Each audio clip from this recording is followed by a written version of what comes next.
CTET paper 2 का syllabus क्या है, इस वीडियो में हम यही डिस्कस करेंगे। बीएड किए हुए बच्चे स्पेशली इसको देखें, जो लोग 6 से लेकर के 8वीं क्लास को पढ़ाने की तैयारी कर रहे हैं, बीएड किए हुए हैं, सीटेट का पेपर 2 देना चाहते हैं, वो लोग इस वीडियो को देखें। पेपर 2 और पेपर 1 में यूँ तो बहुत सारी समानता है, जिसे आप यहीं पर देख सकते हैं कि पेपर 1 में भी वही सब्जेक्ट हैं, बाल विकास, भाषा 1 और भाषा 2 के बिल्कुल वही टॉपिक हैं, और पेपर 2 में भी बाल विकास के, भाषा 1 और भाषा 2 के बिल्कुल वही टॉपिक हैं। बदलाव क्या हुआ है कि जो आपने बीएससी या बीए किया हुआ है, बदलाव वहाँ पर आता है कि आपके पढ़े हुए पृष्ठभूमि से, पढ़े हुए ज्ञान से 60 प्रश्न यहाँ पर आपसे सीटेट में पूछे जाते हैं। पेपर 2 में मैथ और पर्यावरण नहीं पूछा जाता है, जबकि पेपर 1 में मैथ और पर्यावरण इसकी जगह पर पूछा जाता है। तो सीटेट पेपर 2 को हम यहाँ पर देख लेते हैं। इससे पहले दोस्तों हमने पेपर 1 की वीडियो बनाई है, और यदि आप नहीं देखे हैं तो उसको देख सकते हैं। पेपर 1 का सिलेबस का वीडियो आप देख सकते हैं। यदि आपको पीडीएफ चाहिए, तो आप कमेंट बॉक्स में अपना नंबर मैसेज करिए, हम उसी व्हाट्सएप नंबर पे आपको पीडीएफ भेज देंगे। यानी पीडीएफ चाहिए तो आप कमेंट बॉक्स में आप अपना नंबर मैसेज करिए, दोनों ही आपको पीडीएफ का सिलेबस आपको भेज दिया जाएगा। तो पेपर 2 का पहला सब्जेक्ट बाल विकास अध्ययन। आप जानते होंगे कि हर एक पेपर में 15 नंबर की पेडागोजी पूछी जाती है और 15 नंबर के कंटेंट क्वेश्चन पूछे जाते हैं, और वहीं से पूछे जाते हैं जो टॉपिक सिलेबस में दिया हुआ है, इसके बाहर का कुछ पूछा नहीं जाता है। तो ये जो 15 नंबर का टॉपिक है, कंटेंट टॉपिक है, जिसमें से पूछा जाएगा आपसे। और नीचे आप पेडागोजी देख सकते हैं। पेडागोजी, ये नीचे जो दिया हुआ है ना, अध्यापन के मुद्दे दिया हुआ है कि आप किस प्रकार से पढ़ाएंगे बच्चे को, इसको पेडागोजी कहते हैं। यहाँ से 15 नंबर आपसे पूछा जाता है। तो ऊपर वाले को हम पहले देख लेते हैं। यहाँ पर बाल विकास को हम देखेंगे। विकास की अवस्था, अधिगम से उसका संबंध।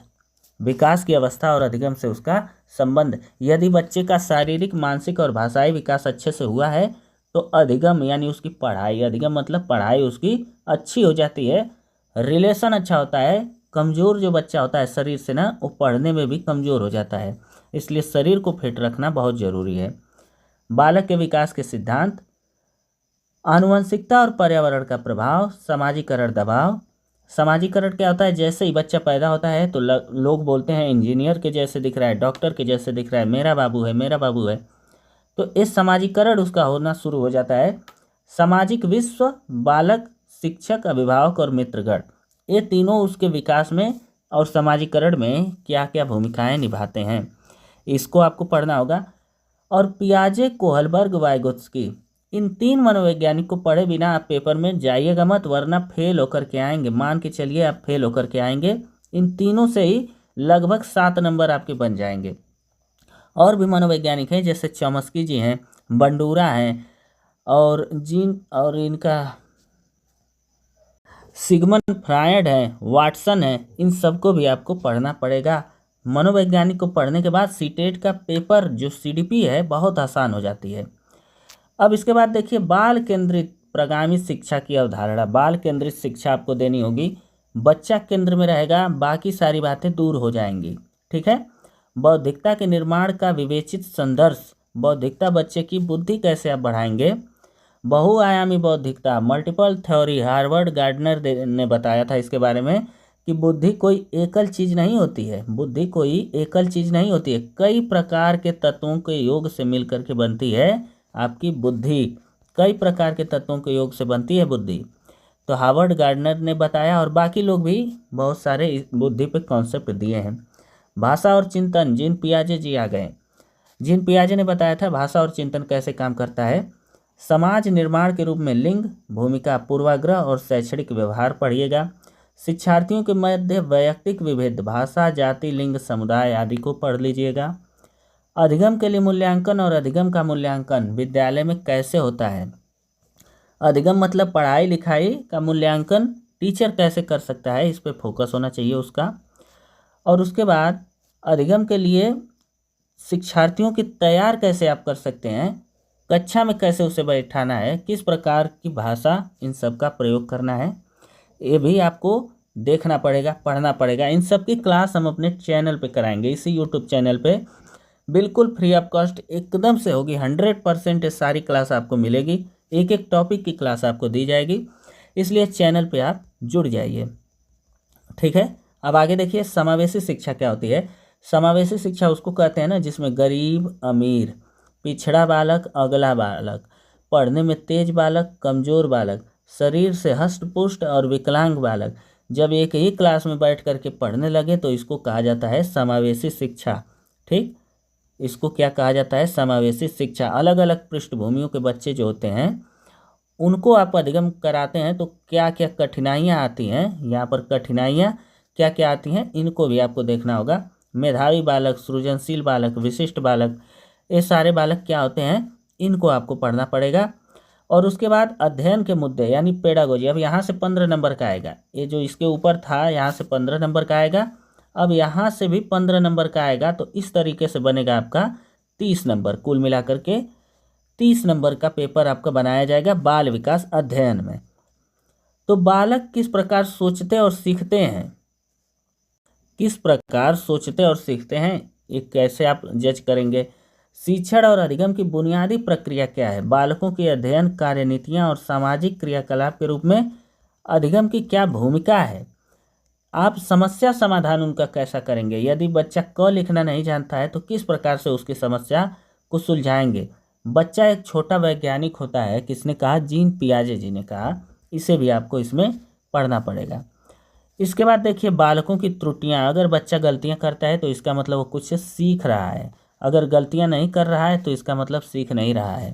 ठीक, अब आगे देखिए बोध क्या होता है, प्रेरणा, मोटिवेशन। मोटिवेशन अंदर से आना चाहिए बच्चे का कि वो पढ़ेगा।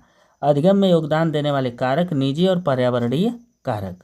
तो ये रही हमारी सीडीपी यानी बाल विकास, पूरा 30 नंबर का जो टॉपिक था पेडागोजी समेत हमने देखा। अब भाषा 1 देखिए, भाषा 2 देखिए। देखिए दोस्तों, भाषा 1 और भाषा 2 चाहे आप कुछ भी चुनें, गुजराती मराठी चुन लें, हिंदी अंग्रेजी चुन लें, आपको सेम डायरेक्शन में काम करना पड़ेगा। यही टॉपिक हर जगह है।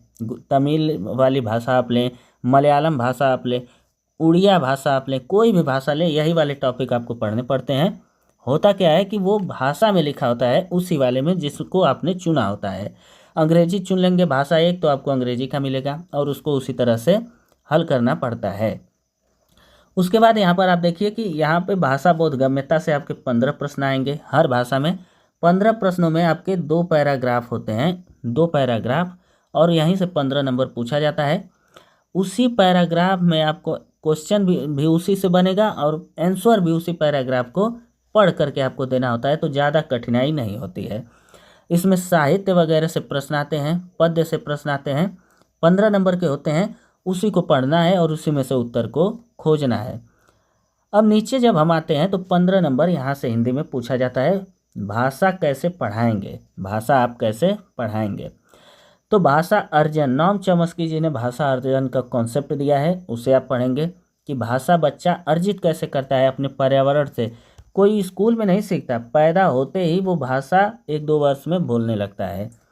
भाषा अध्यापन के सिद्धांत, सुनने और बोलने की भूमिका, भाषा का कार्य तथा बालक इसे किस प्रकार, एक प्रकार के रूप में बालक कैसे इसे प्रयोग करता है भाषा को, उसे आप पढ़ेंगे। ठीक है, फिर मौखिक भाषा, लिखित भाषा क्या होती है, संप्रेषण क्या होता है, बातचीत क्या होती है। एक भिन्न कक्षा में भाषा पढ़ाने की क्या चुनौतियाँ हैं, कठिनाइयाँ क्या है। इसके बाद भाषाई कौशल कौन कौन से होते हैं, सुनना, बोलना, पढ़ना, लिखना, ये हमारा 4 भाषाई कौशल होता है। बहुत इंपॉर्टेंट है, इसे आप पढ़िएगा। सारी क्लास इसी यूट्यूब चैनल पे आपको मिलेगी, सब्सक्राइब कर लीजिए। इसके बाद देखिए अध्यापन, अधिगम सामग्रियाँ, पाठ्य पुस्तक, मल्टीमीडिया, विज्ञापन, पोस्टर, अखबार, पत्रिका, ये सब आपकी भाषा को समृद्ध बनाते हैं। ठीक है, तो इसलिए मार्केट में निकलिए तो पढ़ते हुए निकलिए, किताब लेकर के नहीं। कहीं पर लिखा होता है दवाइयों का नाम मेडिकल स्टोर पे, कहीं पे सब्जियों का नाम वाला ठेला, पप्पू सब्जी वाले। तो ये सब कुछ जब आप पढ़ेंगे तो आपकी भाषा क्या होती है, समृद्ध होती है। मीडिया देखते हैं, न्यूज़ देखते हैं, उसमें जो भाषा लिख करके आ रही है उसे आप पढ़ें, पढ़ पढ़ के न्यूज़ को देखें, भाषा आपकी अच्छी होगी। तो ये रहे हमारे भाषा 1 का टॉपिक, यहीं से आपको प्रश्न बनते हैं। भाषा 2 भी देख लीजिए। भाषा 2 बिल्कुल वही है, कोई अंतर नहीं है। भाषा 1 जो आपने देखा होगा यही अधिगम, अर्जन, अध्यापन के मुद्दे, भाषा 2 भी सेम है। बस मिलेगा क्या आपको, भाषा 1 और 2 उसी भाषा में मिलेगा जिसको आप चुनेंगे। आपने हिंदी चुना तो भाषा 1 हिंदी में लिखा मिलेगा, अंग्रेजी चुना तो भाषा 1 अंग्रेजी में। तो 15 नंबर यहाँ से भी आते हैं। इसी तरह का 2 पैराग्राफ होता है आपको, पैराग्राफ 1 और 2, और दोनों से ही मिलाकर के 15 प्रश्न आपको देखने को मिलेंगे, और बाकी 15 प्रश्न पेडागोजी से आते हैं। तो भाषा 2 का टॉपिक बिल्कुल यही है, इसे आप पढ़ सकते हैं, पढ़ लीजिए। अब हम सबसे महत्वपूर्ण टॉपिक पर आते हैं। सबसे इम्पोर्टेंट क्या है, 60 नंबर, जो या तो गणित में या तो विज्ञान आप किए हुए हो वहाँ से पूछता है 60 नंबर का। अगर आपने बीएससी किया हुआ है तो 60 नंबर मैथ और साइंस के मिलेंगे, और आपने यदि बीए किया हुआ है तो 60 नंबर आपको भूगोल, इतिहास मिला करके एसएसटी से मिलेंगे, जिसमें संविधान भी आ जाता है और इकोनॉमिक्स भी आ जाता है। तो 60 प्रश्न दोनों से बनते हैं। अब आपने कौन सा बैकग्राउंड चुना है, क्या पढ़ा है, उस हिसाब से प्रश्न को देखिएगा। बाकी गणित और विज्ञान का सिलेबस हम देख रहे हैं। गणित में क्या क्या है, अंकों को समझना, अंकों के साथ खेलना, पूर्ण अंक। इससे पहले एक बात आपको बता देना चाहते हैं कि जो 60 प्रश्न होता है उसमें से जो 40 प्रश्न होगा आपके इन टॉपिक्स से संबंधित होगा, साइंस से होगा, गणित से होगा, और 20 प्रश्न जो होगा पेडागोजी से होता है कि उसे आप पढ़ाएंगे कैसे, स्किल में कैसे ढालेंगे बच्चे के। तो अंकों को समझना, अंकों के साथ खेलना, पूर्ण अंक, नकारात्मक अंक और भिन्न आपको पढ़ना पड़ेगा। इसके बाद बीज गणित आपको पढ़ना होता है। बीज गणित में बीज गणित का परिचय, समानुपात, अनुपात। इसके बाद ज्यामिति है, मूलभूत ज्यामितीय विचार, 2D 3D मेंसुरेशन जिसको आप कह लेते हैं। अपने आसपास की वस्तुओं को भी देखिए, वो 2D या 3D में बनी हुई होती हैं। बुनियादी आकारों को समझना, मंदिर का आकार कैसे होता है, घर का आकार, बरामदे का आकार। निर्माण, सीधे किनारे वाले मापक को माप कर प्रकार का प्रयोग करते हुए बताइए। जो घर का निर्माण होता है उसमें किस प्रकार से मापा जाता है, लेकिन आप कॉपी पर इसका प्रयोग कर सकते हैं, इसे आप समझिए। इसके बाद देखिए क्षेत्रमिति, जो मेंसुरेशन है, गणितीय तार्किक चिंतन। अच्छा देखिए, ऊपर जो था वहाँ से आपका 40 नंबर का बनेगा, 40 नंबर वहाँ से। अब देखिए पेडागोजी आ गया, पढ़ाएंगे कैसे गणित को, साइंस को पढ़ाएंगे कैसे, तो 20 नंबर यहाँ से बन जाते हैं आपके।